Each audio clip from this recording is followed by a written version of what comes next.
Good morning students. आज हम पढ़ रहे हैं कक्षा 10 के विषय विज्ञान के पाठ नंबर 6 रासायनिक अभिक्रियाएं एवं उत्प्रेरक को। इस पाठ की जो वैल्यू है वो टोटल 7 अंक है, इसलिए ये पाठ भी आपके लिए उतना ही महत्वपूर्ण है जितना इससे पिछले वाला पाठ था, पाठ नंबर 5। तो पाठ को शुरू करते हैं। सबसे पहले हम पढ़ते हैं परिवर्तन। कि परिवर्तन किसे कहते हैं? जब किसी पदार्थ के अभिक्रिया के दौरान रंग, आकार, अवस्था, गुण, संगठन आदि परिवर्तित हो जाते हैं तो उस प्रक्रिया को परिवर्तन कहा जाता है। अर्थात किसी अभिक्रिया के दौरान किसी पदार्थ का रंग बदल जाए, आकार बदल जाए, अवस्था बदल जाए, गुण बदल जाए तो उसे हम परिवर्तन कहते हैं। परिवर्तन दो प्रकार के होते हैं। नंबर 1 भौतिक परिवर्तन, फिजिकल चेंजेस। नंबर 2 रासायनिक परिवर्तन, केमिकल चेंजेस।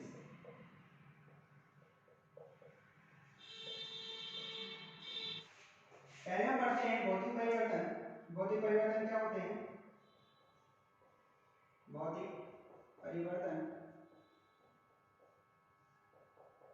ऐसे परिवर्तन जिसमें किसी वस्तु के आकार और अवस्था में परिवर्तन हो जाता है तो उसे भौतिक परिवर्तन कहते हैं। मतलब इस परिवर्तन में ज्यादा परिवर्तन नहीं होकर केवल उसके आकार और अवस्था में ही परिवर्तन होता है तो उसे भौतिक परिवर्तन कहेंगे। इसका एक उदाहरण हमारे पास सबसे अच्छा उदाहरण है जल का अवस्था परिवर्तन। जल का अवस्था परिवर्तन कैसे? देखिए, बर्फ जल के रूप में है जो किस अवस्था में है? ठोस अवस्था में है। यदि हम इसे बाहर निकालें या गर्म करें तो यह जल में बदल जाएगी, अर्थात यह द्रव अवस्था में आ जाएगी। इसे हम और अधिक गर्म करें तो यह वाष्प में बदल जाएगी, जो होगी इसकी गैसीय अवस्था। अब यदि इस वाष्प को हम संघनित कर लें, यानी संघनन की प्रक्रिया द्वारा हम इसको संघनित करें तो वह इकट्ठी हो जाएगी और जल में बदल जाएगी, तो उसकी अवस्था हो जाएगी द्रव।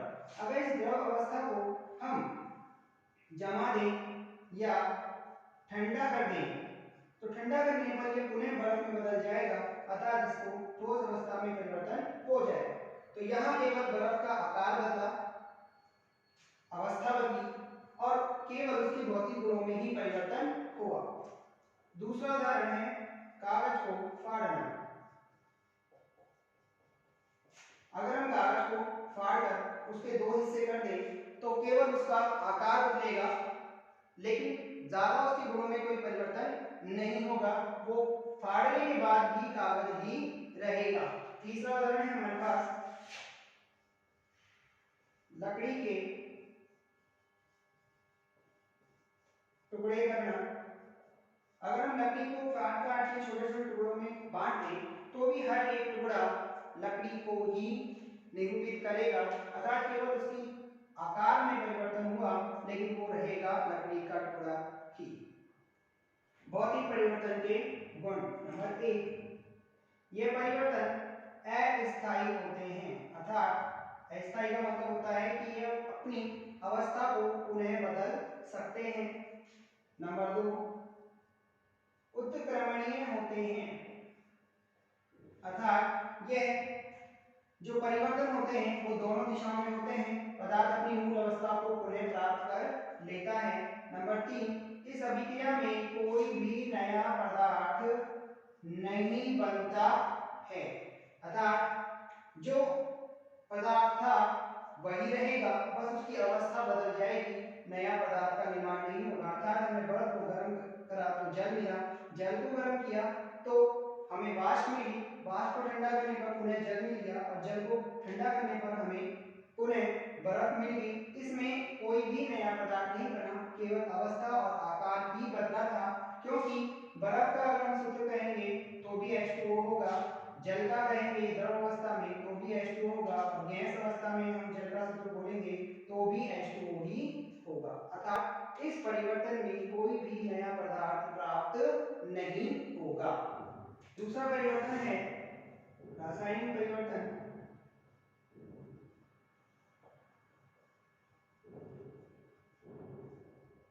ऐसा परिवर्तन जिसमें किसी पदार्थ के रासायनिक गुणों और संगठन में परिवर्तन होता है तो उसे रासायनिक परिवर्तन कहते हैं। इसका उदाहरण है हमारे पास कोयले का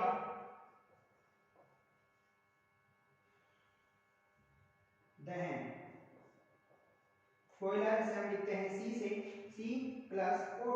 जलने के लिए हमें एक ऑक्सीजन गैस की आवश्यकता होगी, CO2।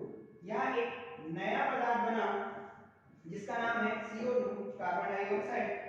कार्बन ऑक्सीजन के साथ अभिक्रिया करेगा और कार्बन डाइऑक्साइड गैस का निर्माण करेगा। अतः यहाँ इसके पूरे के पूरे रासायनिक गुणों में परिवर्तन हो गया, अवस्था का भी परिवर्तन हो गया। कार्बन जो ठोस था अब जलने के बाद वो गैस में परिवर्तित हो गया है। दूसरा उदाहरण दही का जमना।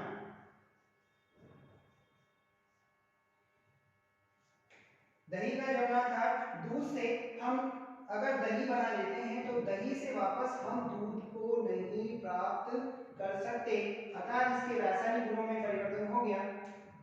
नंबर 3 कागज का जलना। उसी प्रकार लकड़ी का जलना भी रासायनिक परिवर्तन के उदाहरण हैं। अर्थात ऐसा परिवर्तन जिसमें किसी पदार्थ के रासायनिक गुण और संगठन में परिवर्तन हो जाए वह सब रासायनिक परिवर्तन कहलाता है। अब इसके गुण पढ़ लेते हैं। आखिर रासायनिक परिवर्तन के गुण क्या क्या होते हैं। नंबर 1 यह परिवर्तन स्थायी होते हैं, अर्थात ये जिस दिशा में पूरे होते हैं उस दिशा से वापस लौटकर नहीं आ सकते। परिवर्तन अनुत्क्रमणीय होते हैं। अनुक्रमणीय अर्थात पदार्थ पुनः अपनी पहले वाली अवस्था में लौट नहीं सकता। नंबर 3 इस अभिक्रिया में नया पदार्थ बनता है, अर्थात पदार्थ जो है वो अपनी पुरानी अवस्था से बदलकर नई अवस्था में जाता है और नए पदार्थ का निर्माण होता है। जैसे हमने कोयले को जलाया था तो कोयला ठोस था, जलने के बाद उसकी राख बनी और एक नया पदार्थ हमें प्राप्त हुआ, कार्बन डाइऑक्साइड गैस। अर्थात रासायनिक परिवर्तन में एक नए पदार्थ का निर्माण भी होता है। नंबर 4 नया पदार्थ जो बना है वो अपने पुराने पदार्थ से बिल्कुल अलग होता है, अर्थात अवस्था में वो बिल्कुल अलग होगा। हमारा कोयला था ठोस अवस्था में और जो हमारा नया पदार्थ मिला वो हमें गैस रूप में मिला था जो था कार्बन डाइऑक्साइड। अतः ऐसे परिवर्तन जिनमें केवल पदार्थ के रासायनिक गुण और संगठन में परिवर्तन होता है उन्हें हम रासायनिक परिवर्तन कहते हैं। अगला टॉपिक है हमारा रासायनिक समीकरण। रासायनिक समीकरण से पहले हम दो शब्दों को पढ़ लेते हैं। हमारे पास दो शब्द हैं, महत्वपूर्ण हैं, अभिकारक और एक है हमारे पास उत्पाद। इनके अन्य नाम हैं क्रियाकारक और उत्पाद का अन्य नाम है हमारे पास क्रियाफल। दोनों की परिभाषा अलग अलग है। वे पदार्थ जो अभिक्रिया में काम में आते हैं उन्हें हम क्रियाकारक या अभिकारक कहते हैं। वे पदार्थ जो अभिक्रिया के उपरांत हमें प्राप्त होते हैं उन्हें हम उत्पाद या क्रियाफल कहते हैं। इसे इस प्रकार लिखा जाता है अभिकारक उत्पाद। अब रासायनिक समीकरण किसे कहते हैं। जब किसी रासायनिक अभिक्रिया को संकेत, प्रतीक, अणुसूत्र आदि के माध्यम से प्रदर्शित किया जाता है तो उस रासायनिक अभिक्रिया को हम रासायनिक समीकरण कहते हैं। जैसे हमने लिखा कार्बन प्लस ऑक्सीजन बन गया carbon dioxide. Oxide, carbon dioxide. ये है शब्द समीकरण। अब इस शब्द समीकरण को हम संकेत या प्रतीकों के माध्यम से लिख रहे हैं।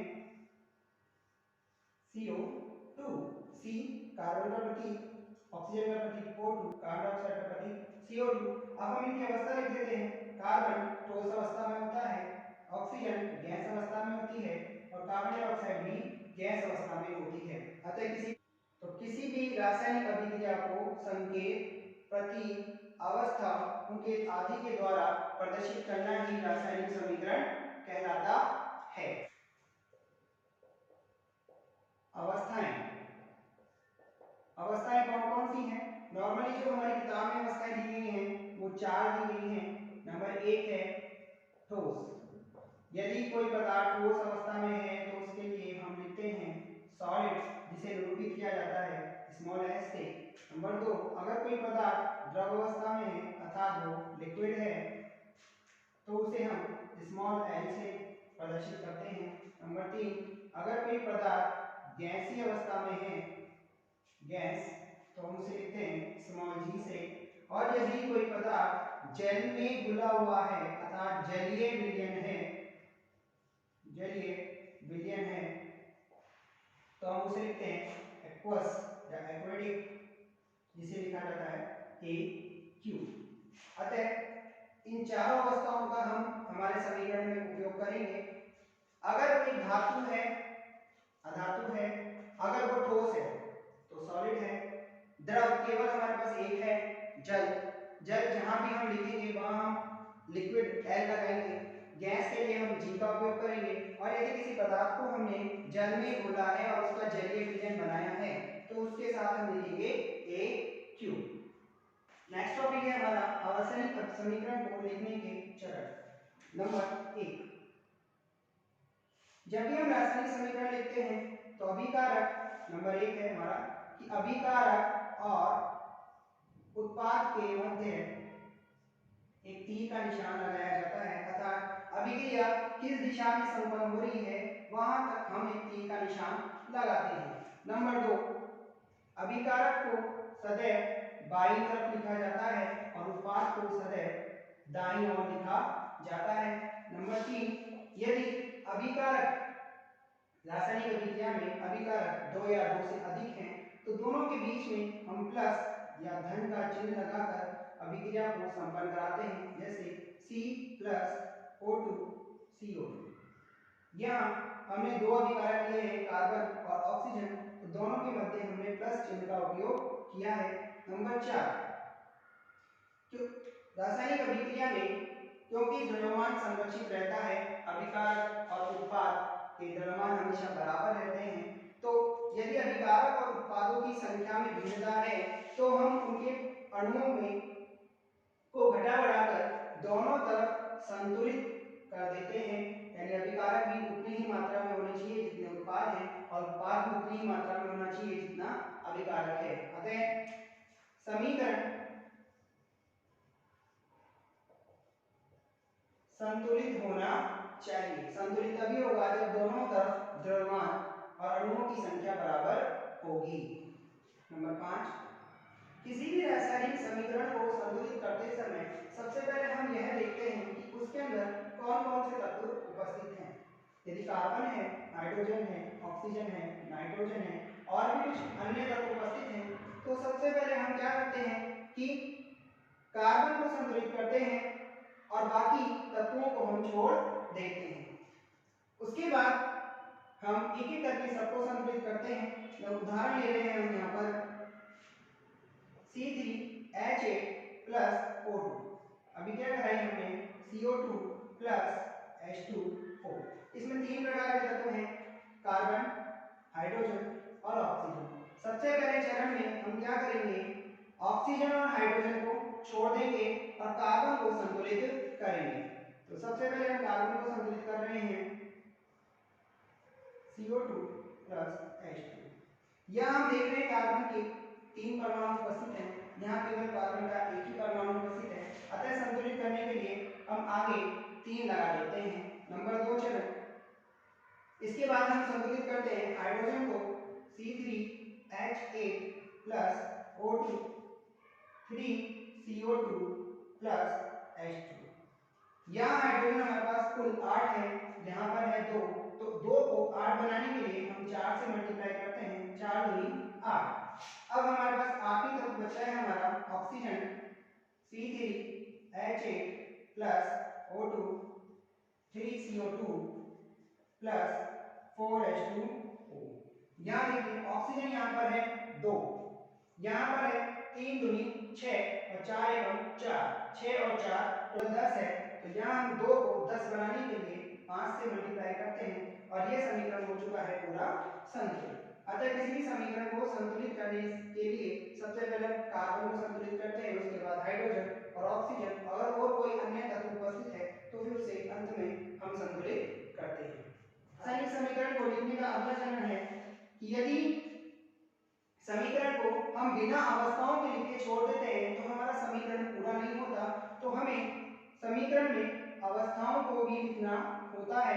जैसे H2 प्लस O2, ये बन गया H2O। हाइड्रोजन जो है वो गैसीय अवस्था में है, ऑक्सीजन जो है वो भी गैस अवस्था में है, लेकिन जल लिक्विड अवस्था में उपस्थित है। यदि कोई पदार्थ जलीय अवस्था में उपस्थित हो तो उसे कैसे लिखेंगे? हमने लिया कैल्शियम ऑक्साइड चूने का पत्थर और इसे जल में घोल दिया, ये बन गया CaOH2 कैल्शियम हाइड्रोक्साइड या चूने का पानी। चूने का पत्थर हम सब जानते हैं सॉलिड होता है, पानी लिक्विड अवस्था में है, और क्योंकि पानी में चूने का पत्थर घुला हुआ है तो ये जलीय अवस्था में होगा, जलीय अवस्था के लिखते हैं हम AQ। अगला चरण, यदि अभिक्रिया एक ही दिशा में संपन्न हो रही है अर्थात अनुत्क्रमणीय है तो हम अभिकारक से उत्पाद की तरफ एक तीर का निशान लगा देते हैं। लेकिन अगर अभिक्रिया उत्क्रमणीय है और दोनों ही दिशाओं में संपन्न हो रही है तो हम अभिकारक से उत्पाद की ओर आधे तीर का निशान और उत्पाद से अभिकारक की ओर आधे तीर के निशान के द्वारा इसे प्रदर्शित करते हैं। अतः अनुत्क्रमणीय अभिक्रियाएं एक तीर के निशान के द्वारा और उत्क्रमणीय अभिक्रियाएं दो तीर के निशान के द्वारा प्रदर्शित की जाती हैं। अगला चरण है हमारा, यदि अभिक्रिया को संपन्न कराने के लिए हमें ताप एवं दाब की आवश्यकता पड़ती है तो हम अभिक्रिया में ताप और दाब को किस प्रकार दर्शाएंगे? देखिए N2 प्लस H2 ये बन गया NH3। इसके लिए हमें ताप जो चाहिए 773 केल्विन और 200 वायुमंडलीय दाब की हमें आवश्यकता होती है। नाइट्रोजन गैसीय अवस्था में, हाइड्रोजन गैसीय अवस्था में, अमोनिया गैसीय अवस्था में इसे संतुलित कर देते हैं। तो यदि किसी अभिक्रिया को संपन्न कराने के लिए हमें ताप और दाब की आवश्यकता होती है तो उस ताप और दाब को हम तीर के निशान के ऊपर लिख देते हैं। अगला चरण, यदि अभिक्रिया ऐसी है जिसमें हमें अभिक्रिया कराने के उपरांत उत्पाद के साथ साथ हमें ऊष्मा की प्राप्ति भी हो रही है तो उसे किस प्रकार लिखेंगे? N2 प्लस H2, यही अभिक्रिया हम ले रहे हैं, 2NH3 गैसीय अवस्था में हमने इसकी सारी आवश्यक परिस्थितियां लिख दी हैं। 773 केल्विन, 200 atm एटमॉस्फेयर प्रेशर और वायुमंडलीय दाब, और यहाँ जितनी हमें ऊष्मा प्राप्त हुई है वो हम लिख रहे हैं। हमें 10.5 किलो कैलोरी प्रति मोल ऊष्मा की प्राप्ति हुई है जिसे हमने उत्पाद में धन चिन्ह लगाकर लिख दिया है। यदि अभिक्रिया ऊष्मा शेपी न होकर ऐसी हो जिसे पूरा कराने के लिए हमें ऊष्मा देनी पड़े तो उत्पाद में हम माइनस चिन्ह लगाकर उतनी ऊष्मा की मात्रा को लिख देते हैं जो हमने उस अभिक्रिया को संपन्न कराने के लिए दी है, अथवा इस ऊष्मा की मात्रा को हम तीर के निशान के ऊपर भी लिख सकते हैं। तीर के निशान के ऊपर अगर हम कुछ भी लिखते हैं चाहे वो ताप हो, दाब हो, उत्प्रेरक हो, कुछ भी हो, उसका अर्थ होता है कि अभिक्रिया को संपन्न कराने के लिए हमें इनकी आवश्यकता है। और अगर प्लस में हम लिखते हैं तो इसका अर्थ होता है कि ये ऊष्मा है हमें प्राप्त हो रही है। अगला चरण है 11वां चरण, अंतिम चरण। यदि किसी अभिक्रिया को पूर्ण कराने के लिए हमें एक विशिष्ट पदार्थ जिसे उत्प्रेरक कहा जाता है उसकी अगर आवश्यकता हो तो उसे किस प्रकार लिखा जाएगा। देखिए CH2 डबल बॉन्ड CH2, इसका नाम है एथिल गैस। हाइड्रोजन के साथ हमने इसकी अभिक्रिया कराई है, हमें प्राप्त हुआ CH3 single bond CH3 ethane जो गैस है। इस अभिक्रिया को संपन्न करने के लिए और शीघ्रता से संपन्न करने के लिए हमें एक उत्प्रेरक की आवश्यकता होती है जिसे निकेल कहते हैं। यह उत्प्रेरक इस अभिक्रिया को शीघ्रता से संपन्न कर देता है। अतः यदि किसी अभिक्रिया में हमें उत्प्रेरक की आवश्यकता होती है तो उसे T के निशान के ऊपर लिख दिया जाता है। हमने रासायनिक समीकरण के चरण लिखना सीखा। इतने सारे चरण हमने सीखे कि उसकी आवश्यकता क्या है। उसकी आवश्यकता इसलिए है क्योंकि जो भी रासायनिक समीकरण हम लिखते हैं तो उससे हमें कुछ बातों का पता चल जाता है। नंबर पहली बात है भौतिक अवस्था। अगर हम रासायनिक समीकरण को लिखते समय सॉलिड, लिक्विड, गैस, एक्विड अगर ये सब लिख देते हैं तो हमें पता चल जाता है कि उत्पाद किस अवस्था में है, अभिकारक किस अवस्था में है। नंबर 2 क्रियाकारक और उत्पाद के बारे में हमें संपूर्ण जानकारी मिल जाती है। नंबर 3 अभिक्रिया को संपन्न कराने के लिए हमें ताप, दाब, उत्प्रेरक आदि की अगर आवश्यकता है तो हमें रासायनिक समीकरण को देखकर यह पता चल जाएगा कि इनमें से किसकी उपस्थिति उस अभिक्रिया को कराने के लिए आवश्यक है। नंबर 4 अभिक्रिया ऊष्मा शोषी है या ऊष्मा क्षेपी है, यह भी हमें रासायनिक समीकरण से पता चल जाएगा। नंबर 5 अभिक्रिया उत्क्रमणीय है या अनुक्रमणीय है, यह भी हमें समीकरण से पता ही चल जाएगा। रासायनिक समीकरण देखकर हम कुछ बातों का पता लगा लेते हैं कि पदार्थ, उत्पाद और क्रियाकारक किस अवस्था में है। क्रियाकारक और उत्पाद के बारे में हमें संपूर्ण जानकारी मिल जाती है। अभिक्रिया में ताप, दाब, उत्प्रेरक किसका उपयोग किया गया ये भी हमें पता चलता है। अभिक्रिया ऊष्माशोषी है या ऊष्माक्षेपी ये भी पता चल जाता है। अभिक्रिया उत्क्रमणीय है या अनुक्रमणीय ये भी हमें पता चल जाता है। इस समीकरण की कुछ सीमाएं भी होती हैं, सीमाएं ज्यादा नहीं है, बहुत कम है। नंबर 1 सीमा ये है कि अभिक्रिया कितने समय में पूर्ण होगी ये हमें कभी भी पता नहीं चलेगा, क्योंकि कुछ अभिक्रियाएं तीव्र होती हैं, कुछ अभिक्रियाएं मंद गति से पूर्ण होती हैं। अतः हम ये नहीं बता सकते कि अभिक्रिया कितने समय में पूर्ण होगी। नंबर 2 अभिक्रिया कराते समय हमने कितना अभिकारक की सांद्रता ली है या मात्रा ली है उसका भी पता हमें रासायनिक समीकरण से कभी भी नहीं चलेगा। अभिकारक और उत्पाद की सांद्रता और मात्रा का पता हमें कभी भी रासायनिक समीकरण से नहीं चलता। अतः कुछ सीमाएं हैं जिन्हें आपको याद रखना है। विशेषता से ज्यादा महत्वपूर्ण आपकी सीमाएं हैं। लिमिट्स क्या क्या है रासायनिक समीकरण की, केवल 2 है। समय का पता नहीं चलेगा और सांद्रता और मात्रा कितनी है ये हमें पता नहीं चलेगा। बाकी विशेषताएं आप किसी भी समीकरण को देखकर आसानी से बता सकते हैं।